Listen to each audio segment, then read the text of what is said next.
बिस्मिल्लाहिर्रहमानिर्रहीम। Welcome students to our biology class.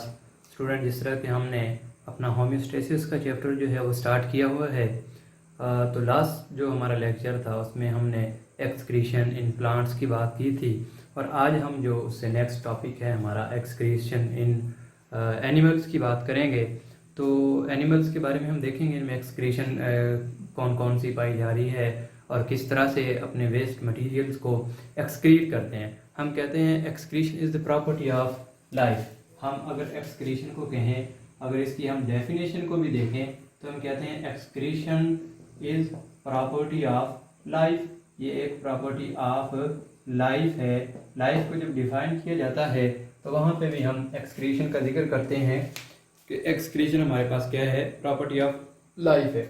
अब जब हम एक्सक्रीशन की डेफिनेशन को देखते हैं, जब हम देखते हैं कि व्हाट इज एक्सक्रीशन क्या है, तो हम कहते हैं हमारे पास क्या है, वेस्ट मटेरियल। हमारे पास क्या है, वेस्ट मटेरियल है। अब अगर इस वेस्ट मटेरियल की बात की जाए तो हम कहते हैं कि हमारे पास डिफरेंट टाइप्स के, ये डिपेंड करता है एनवायरनमेंट पे कि यहाँ पे कौन सी किस्म की जो एक्सक्रीशन है वो पाई जाएगी।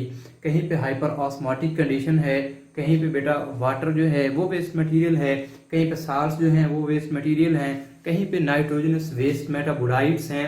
तो हम देखते हैं कि हमारे पास क्या है, it depend on environment, different types की होती है। हम इसको बेटा हाइपर ऑस्मोटिक भी कहते हैं। अब देखिए हाइपर ऑस्मोटिक क्या है, यहाँ पे वाटर जो है ये एज ए वेस्ट मटेरियल जो है वो हमारे पास प्रोडक्ट होगा, एक्सक्रीटरी प्रोडक्ट है, वेस्ट मटेरियल है। अभी कैसे है वेस्ट मटेरियल, क्योंकि हम कह रहे हैं हाइपर ऑस्मोटिक। ये वो एरिया है जहाँ पे ये वो बॉडी है, यहाँ पे क्या है, water contents more than salt contents. अब इसने साल्ट्स को कंजर्व करना है और वाटर को क्या करना है, एक्सक्रीट करना है। तो ये जो water as a excretory product है यहाँ पे, अगर हमारे पास हाइपर ऑस्मोटिक की बात है, फिर हम कहते हैं कि हमारे पास क्या है, अगर हाइपर टॉनिक है, अगर हाइपरटॉनिक है तो फिर यहाँ पे एक्सक्रीटरी जो प्रोडक्ट है वो कौन सी होगी, साल्स हमारे पास होंगे जिनको एक्सक्रीट किया जाएगा। फिर हम कहते हैं कि हमारे पास क्या है, नाइट्रोजनस वेस्ट मटेरियल है। हमारे पास बचे क्या है, नाइट्रोजनस वेस्ट मटेरियल है या नाइट्रोजनस वेस्ट मेटाबोलाइट्स है। तो बच्चे हम नाइट्रोजनस वेस्ट मटेरियल और नाइट्रोजनस वेस्ट मेटाबोलाइट्स की अगर बात करते हैं तो ये डिफरेंट टाइप्स की हमारे पास नाइट्रोजन जो है ये प्रोटीन से भी हमारे पास मिल रही है, और इसके अलावा जो न्यूक्लिक एसिड है इससे भी, और इसके अलावा बच्चे जो हमारे पास मेटाबॉलिज्म जो है उसके ज़रिए भी जो नाइट्रोजन है ये प्रोड्यूस हो रही है। तो ये नाइट्रोजनस वेस्ट मेटाबोलाइट्स हैं, इनको क्या करना है, बॉडी से बाहर निकालना है। और अगर ये हैं तो इनको भी बॉडी से बाहर निकाला जा सकता है। यहाँ पे हम बात करें मोस्टली जो एनिमल्स हैं, इनमें जो वेस्ट प्रोडक्ट है वो क्या होती हैं बच्चे, वो नाइट्रोजनस वेस्ट मेटाबोलाइट्स हैं। इन नाइट्रोजनस वेस्ट मेटाबोलाइट्स को क्या किया जाएगा, अब देखें हमारे पास नाइट्रोजनस वेस्ट मेटाबोलाइट्स हैं, इनको फ्लश आउट करवाया जाता है, बॉडी से बाहर एक्सक्रीट किया जाता है। अब इसमें अगर हम देखते हैं तो हमारे पास क्या है, इन प्रोटीन या न्यूक्लिक एसिड में हमारे पास बच्चे अगर प्रोटीन की बात की जाए, ठीक है, ये किस पे हैं, हम कहते हैं कि अमाइनो एसिड से मिलके बनी है। और अमाइनो एसिड्स में एक हमारे पास NH2 ग्रुप जो है, हम इसके बारे में बात करें, जो NH2 ग्रुप है ये कौन सा ग्रुप है, हम कहते हैं ये अमाइन ग्रुप है।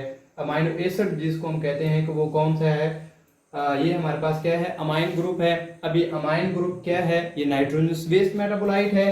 अब ये हमारे पास क्या है, ये नाइट्रोजनस वेस्ट मेटाबोलाइट है। ये है हमारे पास नाइट्रोजनस वेस्ट मेटाबोलाइट्स।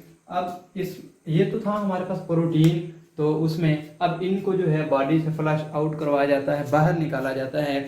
अगर ये बॉडी के अंदर ही रहें तो ये टॉक्सिक मटेरियल्स की शक्ल जो है वो इख्तियार कर लेती हैं और ये बॉडी को जो है वो नुकसान पहुंचाती है। तो इसका फिर जो नाइट्रोजन वेस्ट मेटाबोलाइट्स हैं, इसको बॉडी से बाहर निकालने का जो तरीका है, जो मेथड है, इस अमोनिया को, ठीक है, जो अमाइन ग्रुप है या अमाइनो एसिड है, जो नाइट्रोजन वेस्ट मेटाबोलाइट्स है, नाइट्रोजन को निकालने का इसमें क्या क्या है बच्चे, इसको अमोनिया की फॉर्म में भी बाहर निकाला जा सकता है, इसको यूरिया की फॉर्म में भी निकाला जा सकता है, और इसको यूरिक एसिड की फॉर्म में भी जो है बॉडी से एक्सक्रीट किया जा सकता है।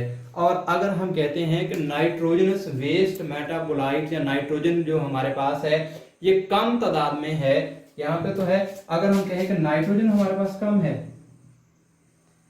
नाइट्रोजन इन लेस अमाउंट, अगर बेटा नाइट्रोजन जो है वो कम तादाद में है तो फिर उसको निकालने के लिए यहाँ पे क्या होगा, इसको फिर अमोनिया, यूरिया और यूरिक एसिड की बजाय क्रिएटिन की फॉर्म में और ट्राई मिथाइल अमाइन, इसको फिर निकाला जाता है किसकी फॉर्म में, क्रिएटिन, ठीक है, क्रिएटिन की फॉर्म में या ट्राई मिथाइल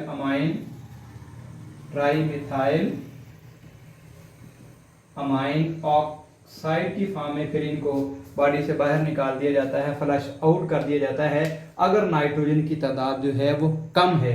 तो हम देखते हैं कि हमारे पास अब क्या है, अब ये नाइट्रोजन जो है ये पैदा कहाँ से हो रही है, एक तरफ बचे हमारे पास क्या है, प्रोटीन्स हैं, और दूसरी तरफ हमारे पास क्या है, न्यूक्लिक एसिड। एक क्या है प्रोटीन और दूसरी क्या है हमारे पास न्यूक्लिक एसिड। प्रोटीन में हमारे पास बचे क्या है, अमाइनो एसिड्स हैं, और यहाँ पे हमारे पास क्या है, नाइट्रोजनस बेसिस हैं, नाइट्रोजनस बेसिस।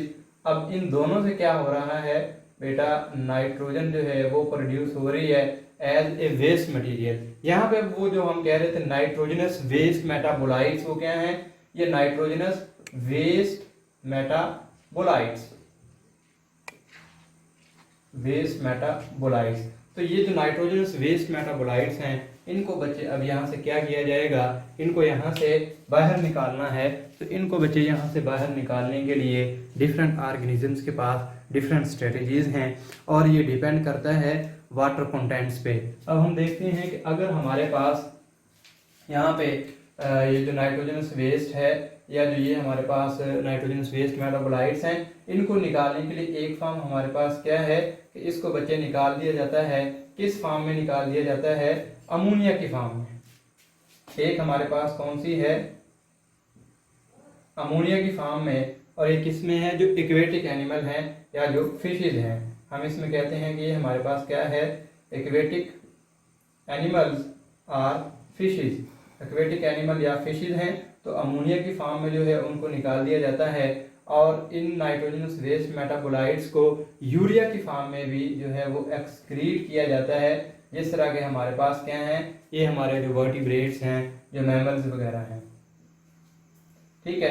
और यहाँ पे अब देखें, यहाँ पे वाटर कंटेंट्स ज़्यादा थे तो उसको जो है वो अमोनिया की फॉर्म में कन्वर्ट कर दिया गया। यहाँ पे वाटर कंटेंट ज़रा कम है तो इसको मैमल जो है यूरिया में, और जो बर्ड्स वगैरह हैं वो यूरिक एसिड में। यूरिक एसिड की शक्ल में क्या है, हमारे पास जो बर्ड्स हैं ये डिफरेंट एनवायरनमेंट है, डिफरेंट स्ट्रेटजीज हैं डिफरेंट एनिमल्स में। अब अगर किसी एनिमल के पास या एक्वेटिक एनिमल है वाटर कंटेंट्स ज़्यादा हैं तो इस नाइट्रोजनस वेस्ट को जो वाटर कंटेंट्स अमोनिया की फॉर्म में निकाल दिया जाएगा बाहर, क्योंकि अमोनिया को फ्लश आउट करने के लिए ज़्यादा वाटर रिक्वायर है। और अगर कोई मॉडरेट एनवायरनमेंट में पाया जाने वाला है तो वो फिर यूरिया में उसको कन्वर्ट करेगा, और जो ऐसे एनवायरनमेंट में है जहाँ पे वाटर की जो अमाउंट है वो बड़ी कम है तो उसको फिर यूरिक एसिड की फॉर्म में निकाला जाएगा। उसको किस फॉर्म में बाहर निकाला जाएगा, यूरिक एसिड की फॉर्म में, जो कि हमारे पास बर्ड्स हैं जिन्होंने क्या करना है, जो वाटर को कंजर्व करते हैं, वाटर को बचाते हैं, ठीक हो गया। तो उस फॉर्म में अब ये देखें हमारे पास इनकी अगर टॉक्सिसिटी देखी जाए तो जो अमोनिया है ये लेस टॉक्सिक है देन यूरिया, और यूरिया लेस टॉक्सिक है देन यूरिक एसिड। क्यों?